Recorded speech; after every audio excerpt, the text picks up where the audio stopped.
ठीक है, अब क्या करें, तीसरा डायमेंशन आ गया। तीसरा डायमेंशन को हम कहाँ लाएं, तो एक ये डायमेंशन, दूसरा सेम टू सेम वैसे ही 2 डायमेंशन हमारे पास आ रहा है। तो let's say this is 1, this is 2। तो मैं क्या कर सकता हूँ, इसके आगे मैं कुछ ऐसा बना सकता हूँ कि ये मेरा 1 डायमेंशन था, ये 2 डायमेंशन था, इसके आगे 1 डायमेंशन और मैं प्लेस कर देता हूँ।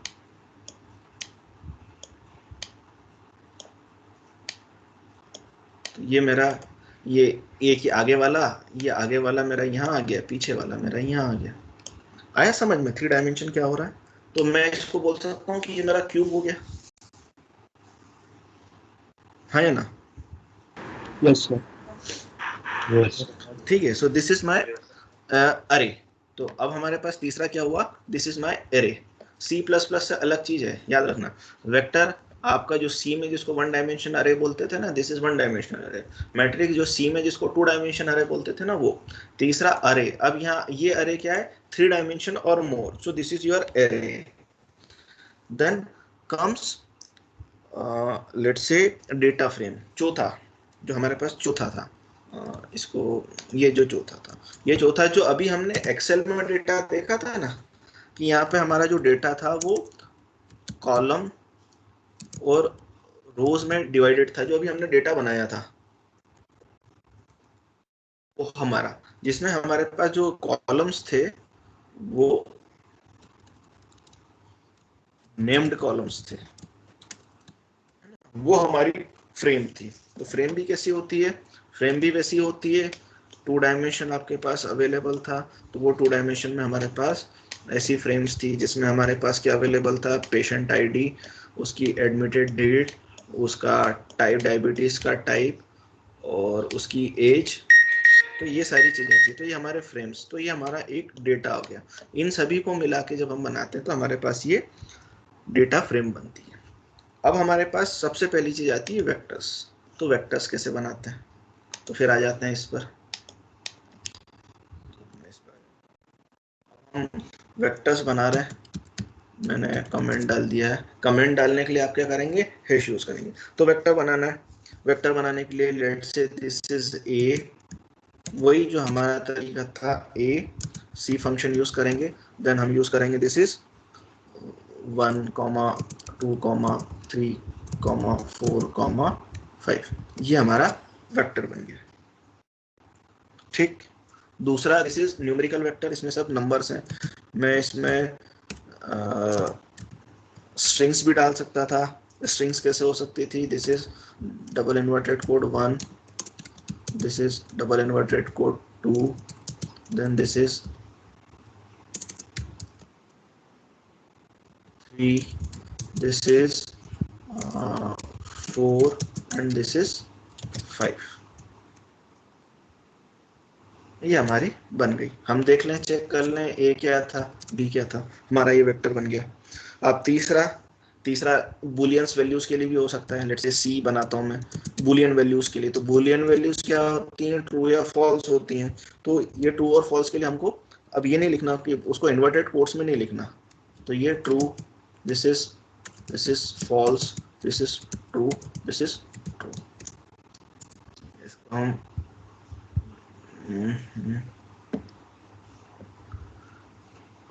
कहीं कॉमा नहीं आया है,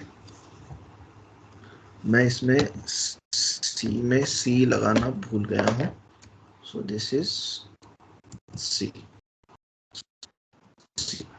and then enter, then I am printing c. So this is true false हमारे पास वैल्यू हो गई। सो हम यहाँ क्या बना सकते हैं, ये हमारा हो सकता है वेक्टर्स। अब मान लो मेरे को ये मेरा पर्टिकुलर वेक्टर ए था, मैं वापस ए पर आ जाता हूँ। ये ए था, ए में मेरे पास वैल्यूज थी, कितनी थी, 1, 2, 3, 4, 5। मेरे को पहली वैल्यू प्रिंट करवानी है, तो मैं पहली वैल्यू प्रिंट करवाता हूँ। तो let's say this is a of 1, तो मेरे पास 1 मिला। अब याद रखना, सी प्लस प्लस में जो नंबर स्टार्ट होता था वो 0 से स्टार्ट होता था, या नंबर 0 से स्टार्ट नहीं होता, या 1 से स्टार्ट होता है। तो मेरे को फिफ्थ वैल्यू चेक करनी है, तो मैं क्या कर सकता हूँ, ये A5 ले सकता हूँ। तो मेरे पास वैल्यूज आ गई A5 की। इतना समझ में आया। अब मेरे को चाहिए थी 2 से 4 तक की वैल्यू, एक लिस्ट बनानी थी। 2 से 4 तक की वैल्यू, तो मैं 2 3 4 लिख सकता था, या फिर मैं लिख सकता था 2 2 4। तो हमारे पास ये वैल्यूज आ गई, दिस इज 2 3 4। ये हमारे पास कुछ वैल्यूज आ गई। आप ऐसे वैल्यूज इनको प्रिंट करवा सकते हो। इतना समझ में आया? Yes sir. So this is A1, this is, हम इसको क्या बोलेंगे, A1, जिसे हम इंडेक्सिंग कर रहे हैं। तो ये आपका A1 क्या था, 1 क्या था, आपका इंडेक्स था। मैं 2 3 4 से कर रहा हूँ, मैं इंडेक्सिंग तो कर रहा हूँ, पर इंडेक्सिंग के साथ क्या कर रहा हूँ, दिस इज नोन एज, हम यहाँ पर स्लाइस बना रहे हैं, हमारे ओरिजिनल डेटा का स्लाइस बना रहे हैं। लेट से मैं सी में स्लाइस बना लेता हूँ, नहीं मैं बी का स्लाइस बनाता हूँ, बी का स्लाइस बनाता हूँ मैं 2 2 4। तो हमारे पास क्या वैल्यूज आ रही है, हमारे पास क्या वैल्यूज आ रही है, हमारे पास 2 2 4 में 2 3 4 वैल्यूज आ गई हमारे पास। So this is how we can create an index. Now अब हमको मैट्रिक्स बनाना है। दूसरा जो हमारे पास था, ये हमारा मैट्रिक्स था, तब इस पर्टिकुलर मैट्रिक्स पर काम करते हैं हम। तो हम मैट्रिक्स बनाते हैं, तो दिस इज माय मैट्रिक्स। अब इस मैट्रिक्स को कैसे बनाएं, तो इस मैट्रिक्स को बनाए हम मेथड यूज करते हैं। तो उस मेथड में हम बनाते हैं, लेट से हम मैट्रिक्स बनाते हैं y, उसमें हम असाइन करते हैं सारी वैल्यूज। सो हम वैल्यूज असाइन कर रहे हैं। अब वैल्यूज असाइन करने के बाद हम क्या करते हैं, उसमें आइटम्स डालना यूज करते हैं। तो पहले सबसे पहले क्या मेथड यूज करेंगे, दिस इज मैट्रिक्स। अब इस मैट्रिक्स में हम क्या क्या चीज डालेंगे, तो पहला होगा हमारा वेक्टर, क्योंकि मैट्रिक्स क्या है, वेक्टर्स से बनता है ना, एक वेक्टर और दूसरा वेक्टर, तभी तो दो डायमेंशन बन रहे हैं। तो हम उसमें वेक्टर्स डालेंगे। तो लेट्स से मैं वेक्टर डाल रहा हूँ 1 से 20 तक, तो हमारे पास वैल्यूज कितनी हो गई, 1 to 20। ये हमारा एक वेक्टर हो गया। अब हम उसमें क्या डिफाइन करेंगे, नंबर ऑफ रोज कितनी है, तो रो कितनी है, तो नंबर ऑफ रोज कितनी हो गई, मान लो मैं डिफाइन करता हूँ 5। अब मैं डिफाइन करता हूँ नंबर ऑफ कॉलम्स, तो नंबर ऑफ कॉलम्स कितने हो गए, मैं डिफाइन करता हूँ दिस इज 4, और इसको मैं बंद कर देता हूँ, फिर एंटर कर देता हूँ। सॉरी, अनयूज आर्गुमेंट, सॉरी मैंने एस लगा दिया इसमें। मैं y को प्रिंट कर लेता हूँ, तो मेरा y प्रिंट हो गया। देखो ये मेरा मैट्रिक्स बन गया, this is my particular matrix. आप इस मैट्रिक्स में क्या क्या देख सकते हो, दिस इज माय मैट्रिक्स। तो दिस इज कॉलम 1, देखो कॉलम 1 कॉमा छोड़ के 1, कॉमा छोड़ के मतलब कॉमा के पहले कुछ भी हो सकता है, तो सारी रोज 1, कॉमा छोड़ के 2, कॉमा छोड़ के 3, कॉमा छोड़ के 4।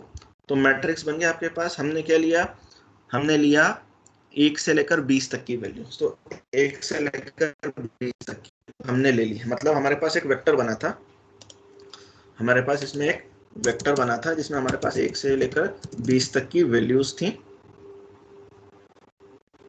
अब इसको हमने क्या करा, कितने कॉलम में तोड़ा, तो हमने इसको 5 क्रॉस 4 में तोड़ा। अब वैल्यूज कैसे आ गई, वैल्यूज कैसे जा रही हैं, तो वैल्यूज जा रही हैं बाय डिफॉल्ट कॉलम वाइज। मतलब पहले कॉलम 1 भरा रहा है, ये देखो ये मेरा पहले सबसे पहले कॉलम 1 आ रहा है, फिर मेरे पास कॉलम 2 आ रहा है, फिर मेरे पास कॉलम 3 आ रहा है, फिर मेरे पास कॉलम 4 आ रहा है। तो बाय डिफॉल्ट वैल्यूज कैसे जा रही हैं, column 1 column 2 column 3 column 4। Is it fine? इतना समझ में आया? हमारा ये एक मेथड,